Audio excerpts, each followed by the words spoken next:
I look at this issue primarily from the standpoint of tribes in the United States who might be disproportionately impacted by research. I'm not saying that they will be, or that we even know exactly to what degree they will be, but that we'd have to have a strong tribal consultation plan in place that was relevant to the possible impacts of SRM research. I think for indigenous people, especially tribes in the United States, the big ethical issue is that tribes have been harmed by emerging technologies that one could perceive analogously to SRM. So the ethical issue is SRM going to have similar or analogous sorts of impacts on tribes? And is it going to occur the same way that other technologies occurred?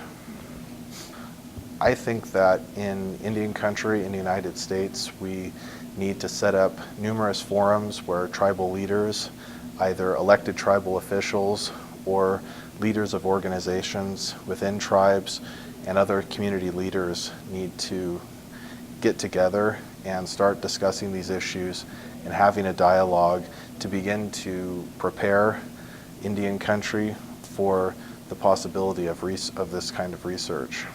In terms of thinking about disproportionate impacts and thinking about indigenous peoples like Indian tribes, people who are not members of tribes or people who don't know a lot about Indian country but who are interested in SRM and are interested in SRM research, they really need to pay attention to the specific situations that Native leaders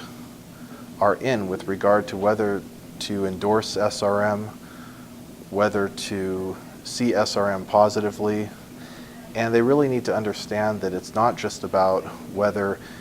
SRM can be shown to be beneficial, but also whether Indian tribes are in the position to accept it based on the particular constraints that they have because they're tribes and because of the history of oppression of tribes in the United States.